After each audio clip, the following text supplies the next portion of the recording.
Հայաստանի վարչապետ Նիկոլ Փաշինյան եւ Ադրբեջանի նախագահ Իլհամ Ալիև զրույց ունեցած են Եգիպտոսի մեջ Կակատնաժողովի շրջանակներում մեջ։ Վարչապետի աշխատակազմեն հայտնած են, որ միջոցառման շրջանակներում մեջ վարչապետը գարժատև զրույցներ ունեցած է դարբեր երկիրներու առաջնորդներուն հետ հրապարակելով լուսանգարներ։ Հայաստանի վարչապետ Նիկոլ Փաշինյան Ամերիկայի նախագահ Դոնալդ Թրամփին եւ Եգիպտոսի նախագահ Աբդել-Ֆաթահ Սիսիին հրավերով Շարմ el-Շեյխի մեջ մասնակցեցավ Մերձավոր Արևելքի խաղաղության Կակատնաժողովին։ Դեղի ունեցավ Կակատնաժողովի մասնագետ պետություններու ղեկավարներուն համատեղ լուսանգարահանման արարողությունը։ Կակատնաժողովի շրջանակներում մեջ ստորագրվեցավ Գազայի մեջ պատերազմի ավարտի վերաբերյալ համաձայնագիր, որը ստորագրած են Եգիպտոսի նախագահ Աբդել-Ֆաթահ Սիսին, Ամերիկայի նախագահ Դոնալդ Թրամփը, Թուրքիո նախագահ Ռեջեփ Թայիփ Էրդողանը եւ Կատարի վարչապետ Մոհամմեդ բն Աբդուռահման Էլ-Թանին ստորագրության արարողութենեն հետո Ամերիկայի եւ Եգիպտոսի նախագահները հանդես եկած են հայտարարություններով։ Նախարար Արարատ Միրզոյան Հայաստանի վարչապետին հետ Շարմ el-Շեյխի մեջ Մերձավոր Արևելքի խաղաղության Կակատնաժողովի շրջանակներում մեջ ներկա գտնվեցավ Գազայի հատվածին հրատատարի մասին համաձայնագրի ստորագրության արարողության գահիտնեն Հայաստանի արտաքին գործոց նախարարութենեն։ Արարատ Միրզոյան Մերձավոր Արևելքի խաղաղության Կակատնաժողովի շրջանակներում մեջ շփումներ ունեցած է շարք երկիրներու, ինչպես Սաուդական Արաբիո, Ադրբեջանի, Իսպանիո, Օմանի, Ֆրանսիայի, Հորդանանի, Եգիպտոսի, Թուրքիո, Նորվեգիո, Հնդկաստանի արտաքին գործոց նախարարներուն եւ այլ պաշտոնյաներուն հետ գահիտնեն նախարարութենեն։ Գերադեսչության դարադաս լուսանգարներու մեջ արտաքին գործոց նախարար Միրզոյան զրուցած է Ադրբեջանի նախագահի օգնական Հիկմետ Հաջիևին եւ այդ երկրի արտաքին գործոց նախարար Ջեյհուն Բայրամովին հետ։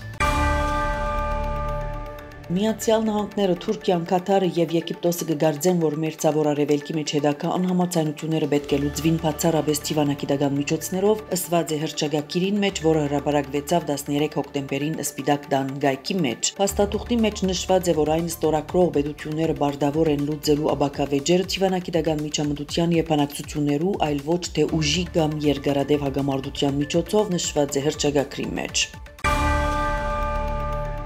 Թուրքիո նախագահ Ռեջեփ Թայիփ Էրդողան գրնա օգնել լուծելու Ուկրաինայում մեջ հագամարտությունը, այս մասին հայտարարած է Ամերիկայի նախագահ Դոնալդ Թրամփ Շարմ el-Շեյխեն Վաշինգտոն վերադարձող օտանավի մեջ։ Ամերիկայի նախագահը հաստատած է 17 հոկտեմբերին Սպիտակ տան մեջ Ուկրաինայո նախագահ Վլադիմիր Զելենսկիի հետ հանդիպելու ծրագիրները։ 13 հոկտեմբերին Bloomberg հայտնեց, որ Զելենսկին մտածիր է հանդիպելու Թրամփին հետ 17 հոկտեմբերին քննարկելու Ուկրաինայո օդային պաշտպանության ամրապնդումը, Tomahawk հրթիռներու հնարավոր մատակարարումները եւ շարք այլ թեմաներ։ Ուկրաինայո նախագահ Վլադիմիր Զելենսկին հայտարարած է, որ ուրբաթ օր պիտի կարողանա ժամանել Վաշինգտոն եւ հանդիպել Ամերիկայի նախագահ Թրամփին հետ։ Կգարձեմ պիտի քննարկենք այն քայլերը, որոնք կուզեմ առաջարկել, շնորհակալ եմ նախագահ Թրամփին երկխոսության եւ աջակցության համար։ Պիտի լան նաեւ քանի այլ կարևոր հանդիպումներ պաշտպանական ընկերություններուն հետ եւ հնարավոր է հանդիպումներ սենատորներու եւ կոնգրեսականներու հետ։ Պիտի լան նաեւ հանդիպումներ ուժանույթի ընկերություններուն հետ։ Այդ անհրաժեշտ է Թրամփի առաջարկներ նշած է Ուկրաինայո նախագահ Վլադիմիր Զելենսկին։ Գերմանիո վարչապետ Ֆրեդերիխ Մերց Ամերիկային կգնգալ է ավելցնել Ուկրաինայո ցուցաբերվող աջակցությունը Դոնալդ Թրամփի վարչակազմի Մերձավոր Արևելքի մեջ ունեցած հաջողություններուն իդես։ Վարչապետը նման հայտարարությամբ հանդես եկած է Շարմ el-Շեյխի մեջ կայացած խաղաղության Կակատնաժողովի շրջանակներում մեջ։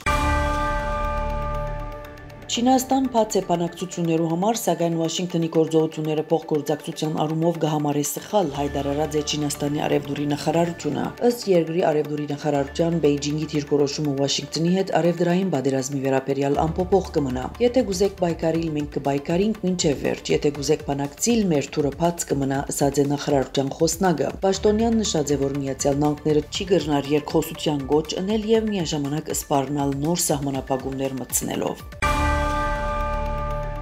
Սուրիո առաջնորդ Ահմեդ Շարա պիտի օգտագործե բոլոր հնարավոր իրավական միջոցները պահանջելու համար, որպեսզի նախկին նախագահ Բաշար al-Ասադ պատասխանատվության ենթարկվի։ Սակայն Ռուսաստանի հետ հագամարտության մեջ մտնելը հիմա չափազանց թանկ կնստի Սուրիո վրա։ Ավելին այդ չի համապատասխաներ երկրի շահերուն, ըստ CBS News-ին նշած է Սուրիո նախագահ Ահմեդ Շարա։